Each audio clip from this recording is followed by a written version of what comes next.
ናዝሬት ኣብ ትበሃል ከተማ ምስ ሓደ ዮሴፍ ዝበሃል ሽማግለ ትቕመጥ ሓንቲ ድንግል ነበረት። ስማ ኸዓ ማርያም ነበረ። ገብርኤል ዝበሃል መልኣኽ ከዓ ካብ ኣምላኽ ተላኢኹ ናብኣ መጸ። ማርያም ነቲ መልኣኽ ምስ ረኣየቶ ሰንበለት።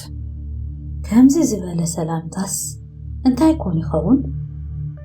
ኣንቲ ምልእተ ጸጋ እግዚኣብሔር ምሳኺ እሞ ባህ ይበልኪ።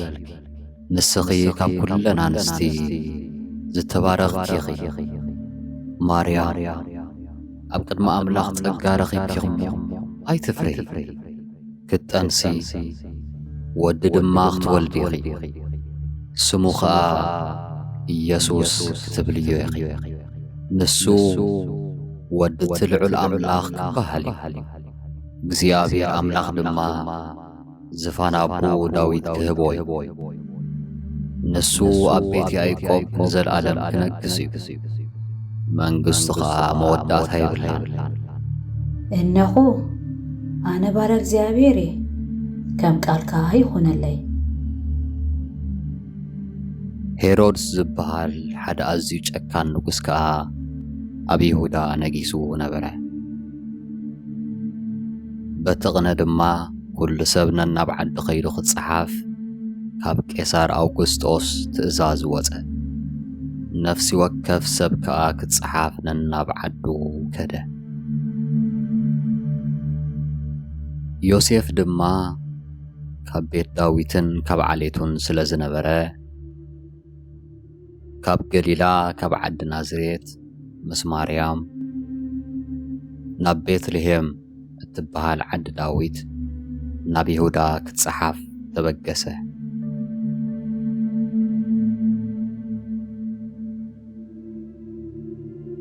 ድሕሪ ነዊሕ ጉዕዞ ድማ ናብ ቤትልሔም በጽሑ።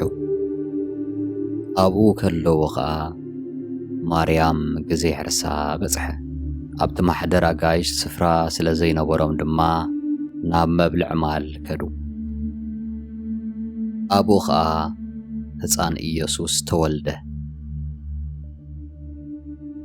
ኣብታ ምድሪ እቲኣ ብለይቲ ማሎም ክሕልው ኣብ መሮር ዝሓደሩ ጓሶት ነበሩ።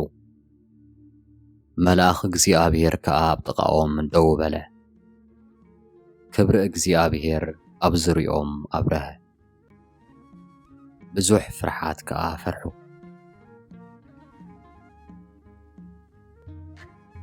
እንሆ ሎሚ መድሓኒ ኣብ ዓዲ ዳዊት ተወሊድልኩም ስለ ዘሎ ንሱ ኸዓ ክርስቶስ ጐይታ እዩ።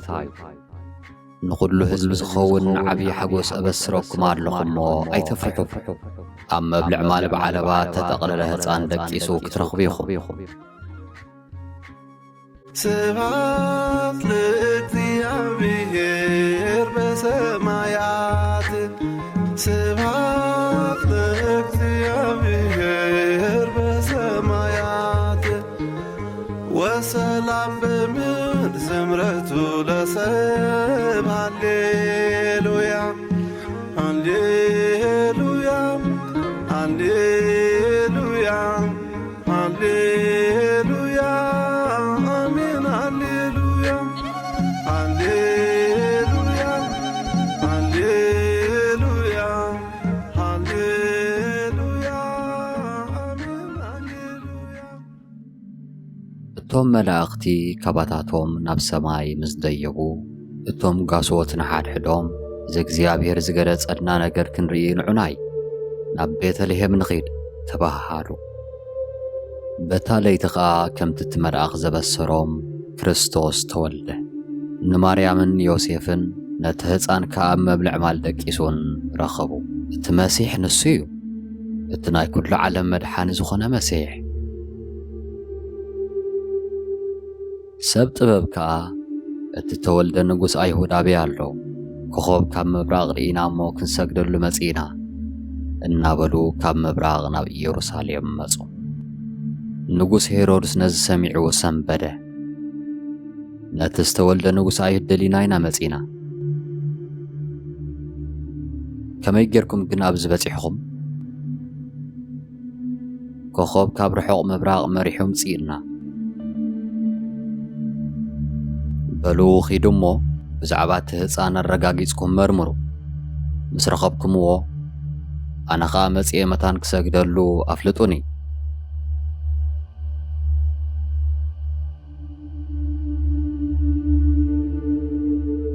إنه اتعب مبراغ زرأيو كوخب قبل علتي هتصان زلو بوتا مصي دو كسع زبل مرحم نت هتصان مسماريا ماديو رأيو فقم يلوم دما سجدلو ساصنوم كفيتوم كا ورقن عطانن كربن قص برخت هابو بخالق مقد خا نناب بيتوم كدو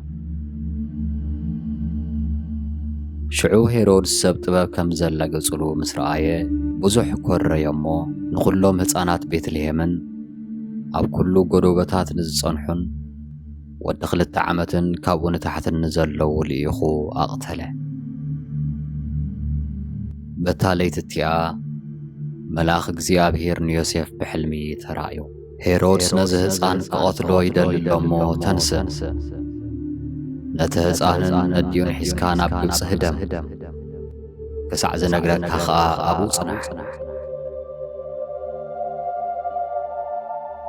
يوسف كا تنسيو نته هصان نديون حيزو بليتي ناب ግብጽ خده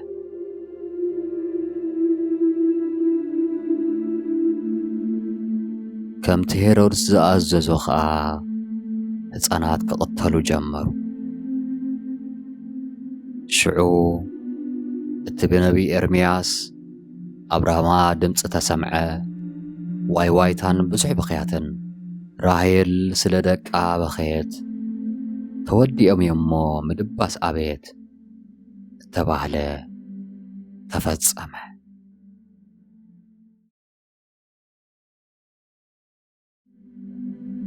بحرق لأوان هيرودس موته إنه أب قبصي ملاخ እግዚአብሔር يوسف بحلمي ترايو